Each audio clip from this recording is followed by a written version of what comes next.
Tarih 3 Ocak 2026. Saatler gece yarısını çoktan geçmişti. Caracas uyuyordu. Venezuela'nın kalbi sayılan Fortuana askeri üssünde başkentin sıradan bir gecesini bozan hiçbir işaret yoktu. Ama birkaç dakika içinde modern tarihin en cüretkar ve en tartışmalı askeri operasyonlarından biri hayata geçirildi. Amerikan Delta Force timleri egemen bir ülkenin başkentinde bir devlet başkanının yatak odasına girdi. Venezuela Devlet Başkanı Maduro ve eşi herhangi bir yargı süreci, herhangi bir uluslararası karar ya da resmi bir savaş ilanı olmaksızın yataklarından alındı ve bir savaş ganimeti gibi ABD'ye götürüldü. Dünya sabah uyandığında artık yeni bir döneme girildiği açıktı. Washington'dan gelen ilk görüntülerde bambaşka bir atmosfer vardı. Trump'ın zafer konuşmalarından kesitler, kameraların önünde coşkuyla verilen mesajlar, ardından Cumhuriyetçi temsilci Maria Elvira Salazar'ın sözleri düştü gündeme. Bu Amerikan şirketleri için bir ziyafet olacak. 1 trilyon dolarlık bir fırsattan bahsediyoruz. İşte o cümle bu operasyonun arkasındaki gerçek motivasyonu ele veren ilk büyük çatlağı oluşturdu.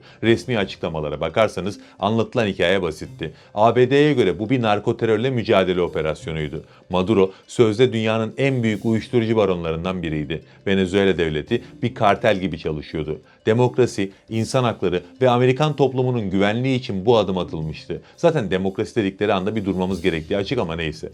Burada tahmin ettiğimiz gibi kameralar kapandığında kapalı kapılar ardında konuşulanlar ve sızan belgeler bambaşka bir tabloyu işaret ediyordu. Ziyafet, Salazar'ın kullandığı kelime buydu. Bir ülkenin kaynaklarından bahsederken bir açık büfe tarif eder gibi konuşuyordu. İşte bu noktada ana akım medyanın büyük ölçüde pas geçtiği teknik veriler, haritalar ve raporlar devreye giriyor. Çünkü bu operasyon ne bir polis baskınıydı ne de bir adalet arayışı. Bu 21. yüzyılın en büyük kaynak transferlerinden birinin askeri güç kullanılarak yapılmasıydı. O yüzden bugün bu operasyonun gerçek sebebini masaya yatırıyoruz. Çünkü mesele bize gösterilenden bir hayli farklı.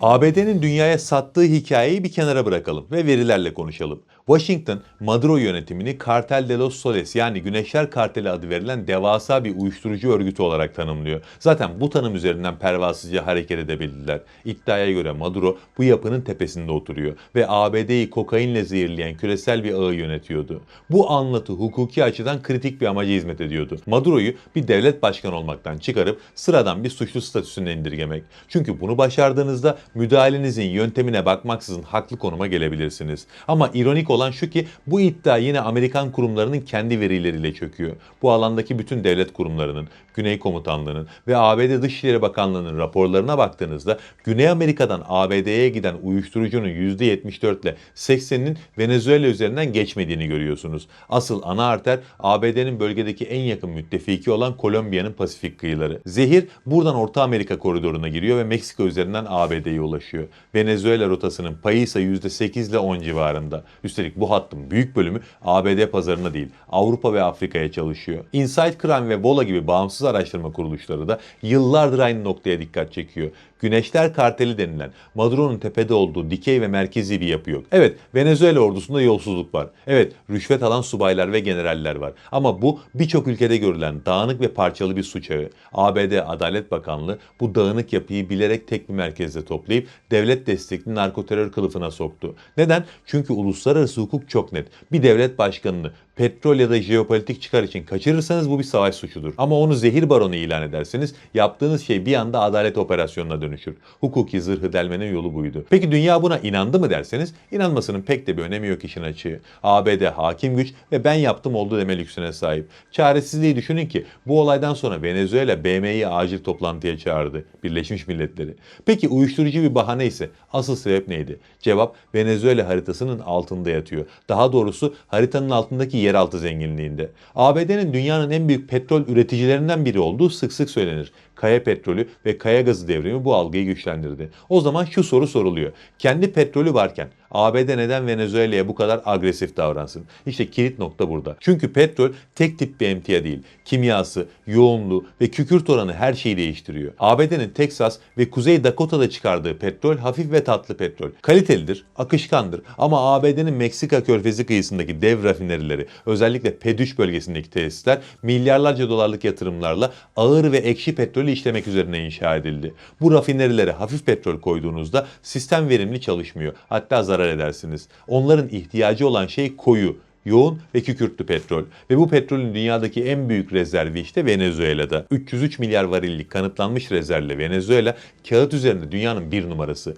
Üstelik bu rezervlerin büyük bölümü ABD rafinerileri için adeta biçilmiş kaftan. Ve sorun şu ki ABD son yıllarda bu tür petrole erişimde ciddi bir kriz yaşamaya başladı. Rusya'dan gelen ağır petrol, Ukrayna savaşı ve yaptırımlar nedeniyle kesildi. Meksika, Maya tipi ağır petrolü kendi rafinerileri için tutmaya başladı. Kanada'dan gelen petrol ise hem pahalı hem de lojistik olarak sınırlıydı. 2025'e gelindiğinde ABD enerji endüstrisi duvara tosladı. Rafineriler çalışıyor ama ham madde bulamıyordu. Bu denklemde Venezuela tek gerçek çözümdü ama Maduro yönetimi petrolü ABD'ye değil, Çin ve Rusya'ya yönlendiriyordu. Trump'ın petrolü alacağız sözleri bir kampanya sloganı değil, endüstriyel bir hayatta kalma planının açık ifadesiydi. Trump başkanlığı boyunca bu yaklaşımı hiç gizlemedi. Suriye'den çekilirken bile petrolü tutmak için asker bıraktım demişti. Venezuela'da mantık aynıydı. Operasyonun hemen ardından yapılan açıklamalarda Amerikan petrol şirketlerinin ülkeye gireceği, altyapıyı onaracağı ve bunun bedelini petrolle tahsil edeceği söylendi. Buna yeniden inşa dediler ama aslında yapılan şey klasik bir hacizdi. Bu tabloda iki dev şirket öne çıkıyor. Chevron ve ExxonMobil. Chevron yaptırımlara rağmen Venezuela'da kalmasına izin verilen tek Amerikan şirketiydi. İçerideydi. Sistemi tanıyordu. Maduro'nun devre dışı kalmasıyla birlikte bu şirket Venezuela'nın ağır petrolünü doğrudan ABD rafinerilerine taşıyacak yapının merkezine oturdu. ExxonMobil ise komşu Guyana'da bulduğu dev sahalar nedeniyle Maduro ile açık bir çatışma içindeydi. Maduro'nun kaçırılmasıyla Exxon hem Guyana'daki yatırımlarını güvence altına aldı hem de Venezuela'ya dönüş kapısını araladı. Ziyafet tam olarak buydu. Petrolün ötesinde Venezuela'nın elektrik şebekesi, limanları, yolları ve altyapısı önümüzdeki 10 yıllar boyunca Amerikan şirketlerine açıldı. Fatura ise her zamanki gibi Venezuela halkına kesildi. Bu operasyon bir gecede planlanmadı. 2025'in son aylarında ABD, Venezuela'ya karşı maksimum baskıyı sistematik biçimde arttırdı. Aralık ayında tanker trafiğine fiili bir abluk uygulandı. Amaç ülkenin Çin ve Hindistan'a petrol satmasını engellemekti. Aynı dönemde zehirle mücadele gerekçesiyle Venezuela kıyılarında tekneler vuruldu. Yüzlerce insan hayatını kaybetti. Bu saldırılar aynı zamanda bir testti. Radarlar, savunma sistemleri, askeri refleksler ölçülüyordu. 3 Ocak gecesi Delta Force helikopterleri Caracas'a indiğinde bu savunma çoktan felç edilmişti. Maduro'nun kaçırılması uluslararası hukukta ciddi bir kırılma oluşturdu. Birleşmiş Milletler şartı açıkça egemenliği korur ama ABD fiilen benim kurallarım geçerli dedi. Rusya ve Çin sert tepki gösterdi. Çünkü bu sadece bir liderin kaçırılması değil, milyarlarca dolarlık enerji borçlarının da fiilen silinmesi anlamına geliyordu. Brezilya ve Kolombiya'nın tepkisi ise başka bir korkuya dayanıyordu. Eğer ABD hoşuna gitmeyen bir lideri suçlu ilan edip kaçırabiliyorsa sıranın kendilerine gelmeyeceğinin garantisi var mıydı? Tarih bunu daha önce de gördü. 1989'da Panama lideri aynı suçlamalarla kaçırıldı. Senaryo aynıydı. Fark şu ki bu sefer ödül çok daha büyüktü. Dünyanın en büyük petrol rezervi. Sonuç olarak şunu net biçimde söylemek gerekiyor. 3 Ocak 2026'da izlediğimiz şey bir suçlunun yakalanması değildi. Bu ekonomik olarak sıkışmış bir gücün silah zoruyla bir ülkenin kaynaklarına el koymasıydı. Maduro hatasız bir lider miydi? Hayır. Ama onu deviren şey günahları değil, sahip olduğu hazineydi. Ve bu trilyon dolarlık ziyafetin bedelini yine Venezuela halkı ödedi. Ödemeye de devam edecek. Bugünkü suskunlukları, hatta bugün işgalcinin yanında saf tutmaları onlara çok ağır bedeller ödetecek. Ve bunu yaşayarak hep birlikte göreceğiz. Allah'a emanet olun.